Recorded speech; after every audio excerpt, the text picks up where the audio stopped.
Hello दोस्तों, welcome to your channel learn with Raven. दोस्तों, अभी तक आपने मेरे चैनल को सब्सक्राइब नहीं किया है तो प्लीज़ चैनल को सब्सक्राइब कीजिएगा, वीडियो को लाइक कीजिएगा, वीडियो को शेयर करना ना भूलें। और दोस्तों, अभी तक आपने हमारे इंस्टाग्राम अकाउंट को फॉलो नहीं किया है तो प्लीज़ आप हमारे account proud to be lawyer को फॉलो कर सकते हैं, जिसपे 2000 से ज़्यादा पोस्ट हो चुकी है। दोस्तों, आज के इस वीडियो में हम कंपैरिजन करेंगे एनपीएस वर्सेस ओपीएस का, national pension scheme versus old pension scheme का। 20 साल का हम डेटा लेंगे और उसमें हम पता लगाएंगे कि एनपीएस में 20 साल बाद कितनी पेंशन मिलेगी और ओपीएस में क्या मिलेगी, और ओपीएस क्या है, व्हाट इज ओपीएस, और एनपीएस क्या है, नेशनल पेंशन स्कीम और ओल्ड पेंशन स्कीम क्या है। सबसे पहले हम जानेंगे व्हाट इज पेंशन, यानी पेंशन क्या होती है। Pension is a fixed sum which is paid regularly to the retired employees by the employer, organization या government। पेंशन एक फिक्स सम है, फिक्स राशि है जो रिटायर्ड जो कर्मचारी होते हैं उनको दिया जाता है। किसके द्वारा? या तो सरकार देती है, सरकारी कर्मचारी है तो, या फिर ऑर्गेनाइजेशन देती है, जो भी संस्था है या फिर जो उसका एम्प्लॉयर है वो उनको फिक्स्ड पेंशन देता है monthly after the retirement of the employer, कर्मचारी के रिटायर्ड होने के पश्चात। Types of pension for government employees in India, यानी इंडिया के अंदर कितने प्रकार के पेंशन हैं वो हम जान लेते हैं। फर्स्ट है ओल्ड पेंशन स्कीम, जिसको आप ओपीएस के नाम से भी जानते हैं, ओल्ड पेंशन स्कीम, जिसे आप पुरानी पेंशन स्कीम भी कहते हैं। सेकंड है न्यू पेंशन सिस्टम या न्यू पेंशन स्कीम, यानी कि जिसका नाम है एनपीएस, जिसको लोग एनपीएस नाम से जानते हैं या नई पेंशन स्कीम के नाम से भी इसको जाना जाता है। Few people call it new pension scheme and rest of them call it new pension system. New pension system या न्यू पेंशन स्कीम एक ही चीज है। सबसे पहले हम जानेंगे ओल्ड पेंशन स्कीम में। फर्स्ट पॉइंट में हम जानेंगे ओपीएस क्या है, ओल्ड पेंशन स्कीम या पुरानी पेंशन स्कीम क्या है। All employees recruited before 1st January 2004 are eligible for OPS, यानी जितने भी कर्मचारी 1 जनवरी 2004 से पहले भर्ती हुए, रिक्रूट हुए, वो सभी पुरानी पेंशन के लिए पात्र हैं, उन्हें ओपीएस का लाभ दिया जाएगा। OPS was also considered as a favorite scheme of government employees। Old pension scheme या जो पुरानी पेंशन स्कीम है वो फेवरेट पेंशन स्कीम है सरकारी कर्मचारियों की व अधिकारियों की। Fixed pension is secured in OPS, यानी एक निश्चित पेंशन, मिनिमम एक निश्चित पेंशन सिक्योर्ड होती है ओपीएस के अंदर, कि कम से कम इतनी पेंशन तो जब कर्मचारी रिटायर्ड होगा तो उसको दी जाएगी, और ये हर साल बढ़ती भी रहती है। जैसे जैसे डीए हाइक होगा वैसे वैसे पेंशन भी ओपीएस के अंदर बढ़ती रहती है। Employees don't contribute their share in OPS, यानी कि जो कर्मचारी होता है, सरकारी जो कर्मचारी होता है, वो ओल्ड पेंशन के अंदर कुछ भी कंट्रीब्यूट नहीं करता है। जैसे कि दूसरी पेंशन स्कीम्स के अंदर क्या करना पड़ता है, एम्प्लॉय को भी अपना शेयर कंट्रीब्यूट करना पड़ता है, यानी सैलरी में से कुछ पैसा उसको कंट्रीब्यूट करना पड़ता है।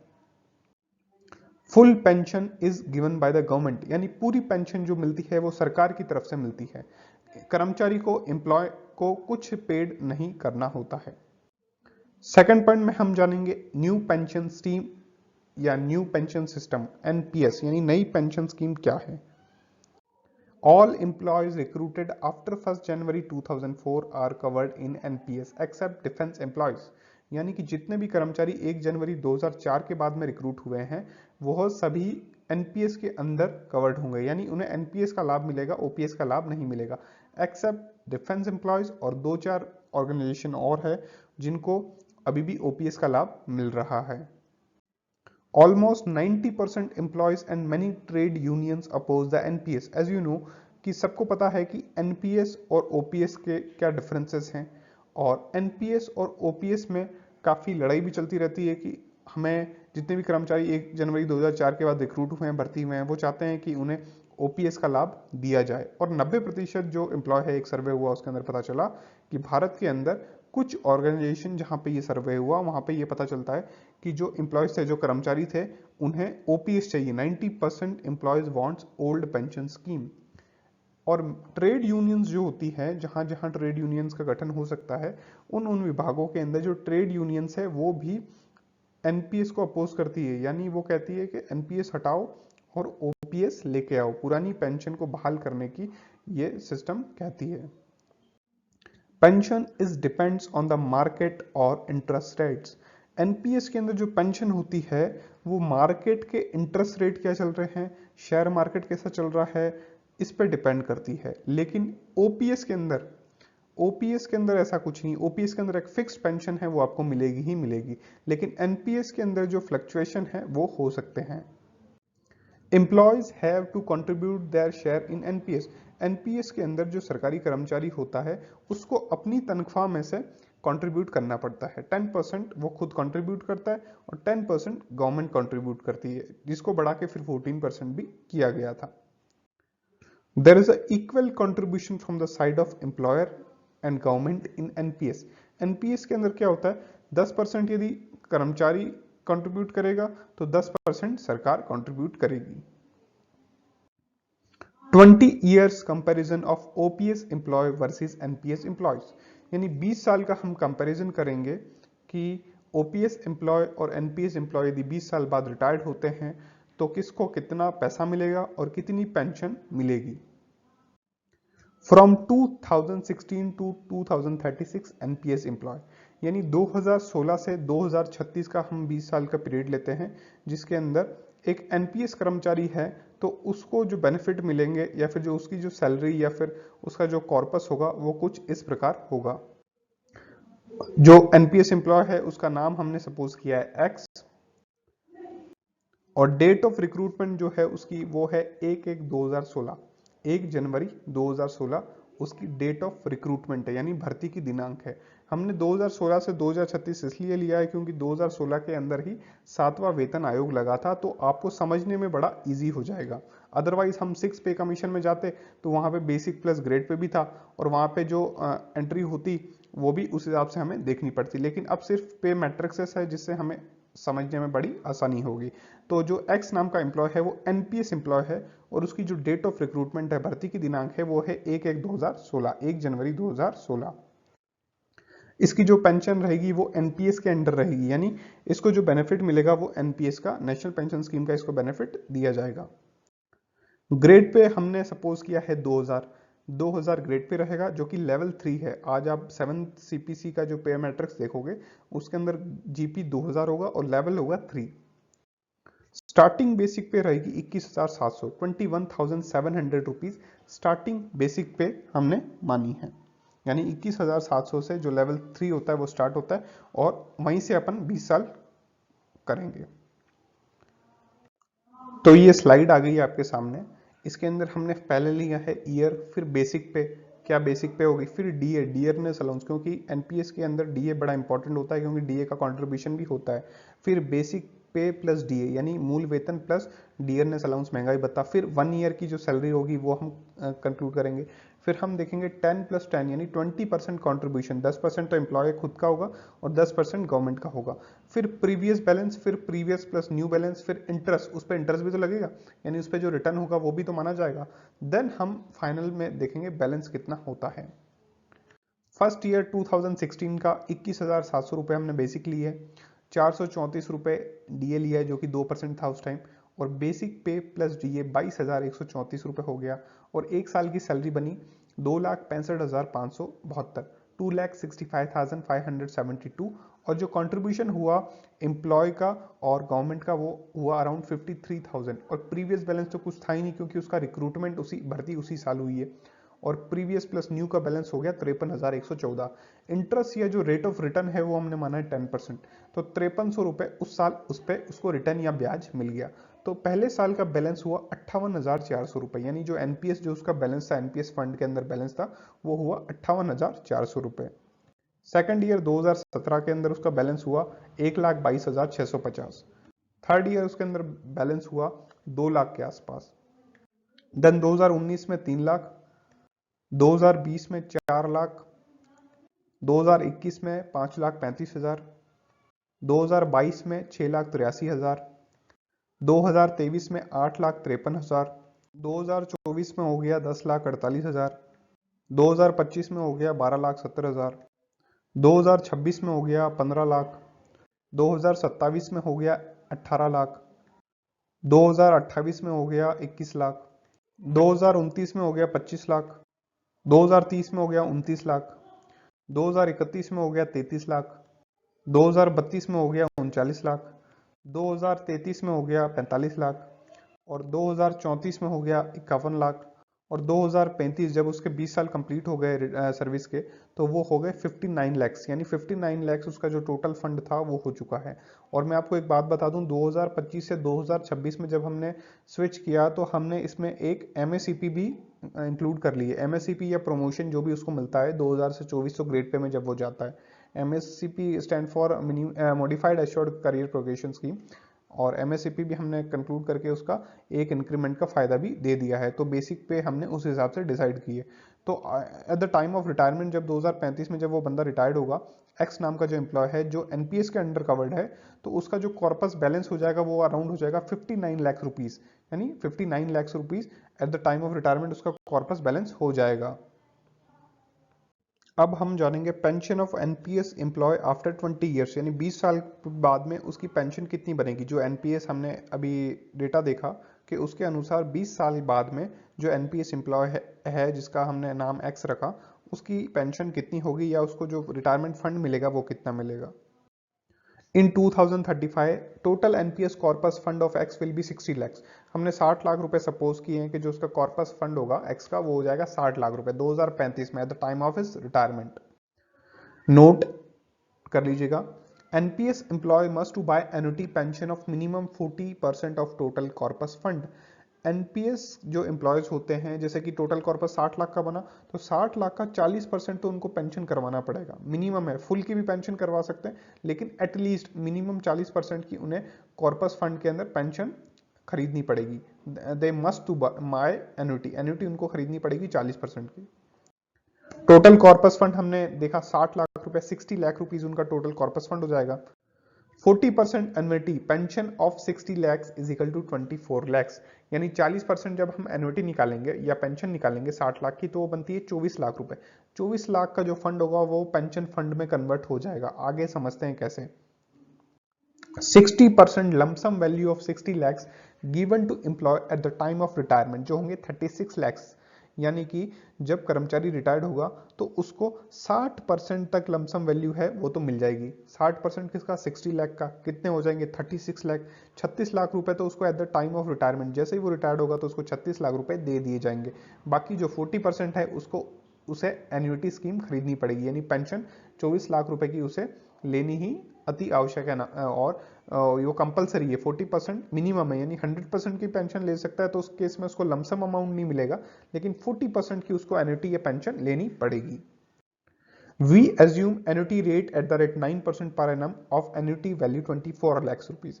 एन्युटी रेट जो हमने डिसाइड की है वो करी है 9%, यानी कि 9% हमने माना है कि जो 24 लाख उसने एन्युटी खरीदी है, पेंशन खरीदी है 40%, 24 लाख रुपए, 24 लाख रुपए पे उसको हर साल पर एनम 9% का रिटर्न हमने सपोज किया है, एज्यूम किया है। लेकिन मैं आपको एक चीज़ बता दूं कि 9% मैंने ज़्यादा एज्यूम किया है। इन फ्यूचर या फिर जो भी फाइनेंशियल एक्सपर्ट्स है वो कहते हैं कि जो रेट ऑफ रिटर्न है वो आने वाले टाइम में बहुत ज़्यादा गिर जाएगा, तो ये करीबन 6 या 7% होगा, लेकिन हमने इसको एज्यूम किया है 9%। 9% यानी 36 लाख रुपए तो उस एम्प्लॉय को उसी टाइम दे दिए जाएंगे, और बाकी 24 लाख जो रुपए होंगे उसको पेंशन फंड में कन्वर्ट किया कर दिया जाएगा, और पेंशन फंड से उसको हर साल या हर महीने पेंशन मिलती जाएगी। Then pension of X would be 18,000 rupees per month, यानी कि 24 लाख रुपए का 9% जब आप निकालोगे और उसको 12 से डिवाइड करोगे तो 18,000 रुपए उसको पर मंथ पेंशन मिलती जाएगी। जो एनपीएस का कॉर्पस फंड था 24 लाख रुपए उसमें से, यानी जो एनपीएस एम्प्लॉय है उसका हमने अभी देखा कंपैरिजन के अंदर कि उसको 36 लाख रुपीज तो at the time of retirement मिल जाएंगे और 18,000 रुपए उसको पर मंथ पेंशन मिलेगी। अब एन्युटी रेट कम होगा तो पेंशन भी कम होती जाएगी, ये ध्यान रखना। और मेरे हिसाब से एन्युटी रेट कम ही होगा, बढ़ेगा नहीं। एन्युटी रेट बढ़ेगा तो पेंशन बढ़ेगी, एन्युटी रेट कम होगा तो पेंशन भी कम होगी, मतलब ये जो पेंशन है वो फिक्स नहीं है। 20 years comparison of OPS employ versus NPS employee, ये हम देखेंगे ओपीएस कर्मचारी का। फ्रॉम 2016 टू 2036 ओपीएस एम्प्लॉय है उसका हम अब कंपैरिजन करते हैं कि ओपीएस एम्प्लॉय को कितनी पेंशन मिलेगी और कितना फंड मिलेगा। अभी हमने देखा था कि एनपीएस एम्प्लॉय है उसको 36 लाख रुपए मिल जाएंगे और ऑन एन एवरेज 18,000 के आसपास उसकी पेंशन बनेगी आफ्टर 20 ईयर्स। नेम हमने रखा है वाई, वाई नेम का एम्प्लॉय है। डेट ऑफ रिक्रूटमेंट सेम जो एक्स की थी 1/1/2016। पेंशन, इसकी जो पेंशन कवर होगी वो ओपीएस के अंडर होगी, ओल्ड पेंशन स्कीम के अंडर कवर होगी। ग्रेड पे हमने इसका रखा है 2,000 रुपए जो कि लेवल 3 है। स्टार्टिंग बेसिक पे रहेगी 21,700, 21,700 रुपीज इसकी स्टार्टिंग बेसिक पे रहेगी। और जो डेटा है वो सेम है, बस हमने चेंज किया है ओपीएस और एनपीएस के अंदर। पहला जो हमने एक्स का पढ़ा था वो पढ़ा था एनपीएस का, और इसके अंदर जो हम देख रहे हैं वो देख रहे हैं ओपीएस का। यानी सिर्फ हमने पेंशन स्कीम है उसका नाम चेंज किया, एनपीएस वर्सेस ओपीएस, बाकी जो डेटा है वो लगभग सेम ही है। ये चार्ट आप देख लीजिए, ये चार्ट बिल्कुल सेम ही है उस चार्ट के, लेकिन इसके अंदर जो कंट्रीब्यूशन है उसके अंदर तो हमने देखा कि 10% एम्प्लॉय कंट्रीब्यूशन कर रहा है और 10% गवर्नमेंट कंट्रीब्यूट कर रही है। लेकिन इस चार्ट के अंदर जो ओपीएस के अंदर जितने भी एम्प्लॉयज आते हैं वो कंट्रीब्यूट करते हैं पीएफ फंड के अंदर, प्रोविडेंट फंड के अंदर या वीपीएफ में या जीपीएफ के अंदर। तो हमने जो 10% का पैसा है वो उसके पीएफ अकाउंट में कर दिया है, बाकी एज इट इज सेम है और गवर्नमेंट इसको कोई कुछ कंट्रीब्यूशन करेगी नहीं। तो ये डेटा है। और 20 साल बाद में 2035 के टाइम जब उसका कॉर्पस फंड होगा वो होगा करीबन 29,66,000 रुपए, अराउंड 30 लाख के आसपास इसका जो पीएफ फंड है वो हो जाएगा।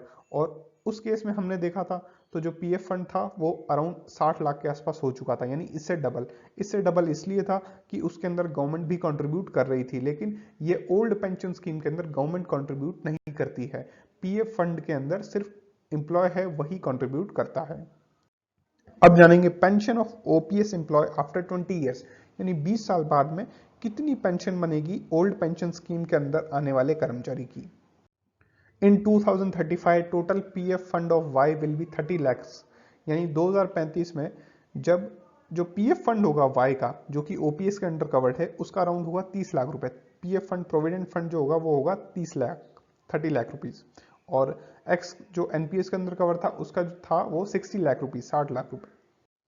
नोट आप कर लीजिएगा, whole PF balance of OPS employee is given at the time of retirement.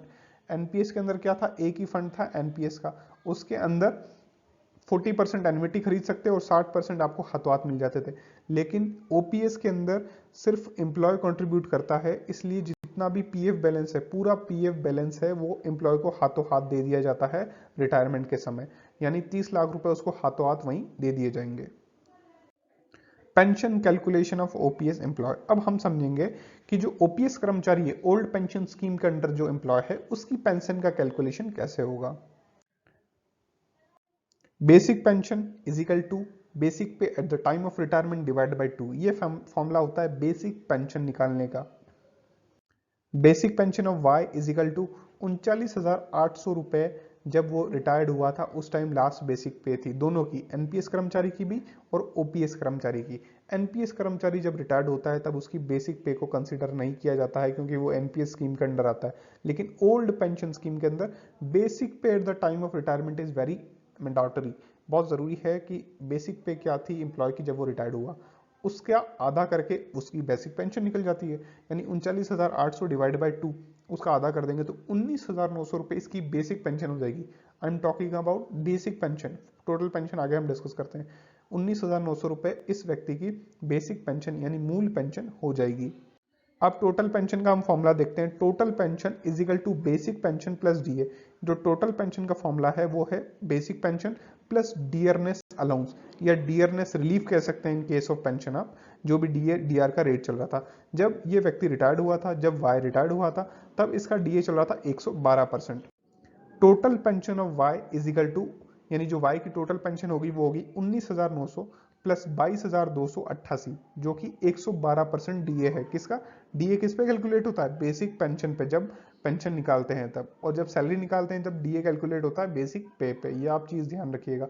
यानी जो टोटल पेंशन हो जाएगी वाई की वो हो जाएगी करीबन 19,900 रुपए, 19,900 रुपीज प्लस 22,288, यानी total pension of Y will be 42,188, यानी 42,000 के आसपास वाई की टोटल पेंशन हो जाएगी। अब इसमें आप एक चीज ध्यान रखिएगा, एनपीएस एम्प्लॉय की जो पेंशन थी वो 18,000 थी, उस केस में एन्युटी कम होती है तो पेंशन कम होती जाएगी, लेकिन वाई को कम से कम 42,000 रुपए तो पेंशन मिलेगी इस डीए रेट के अनुसार और इस बेसिक पे के अनुसार।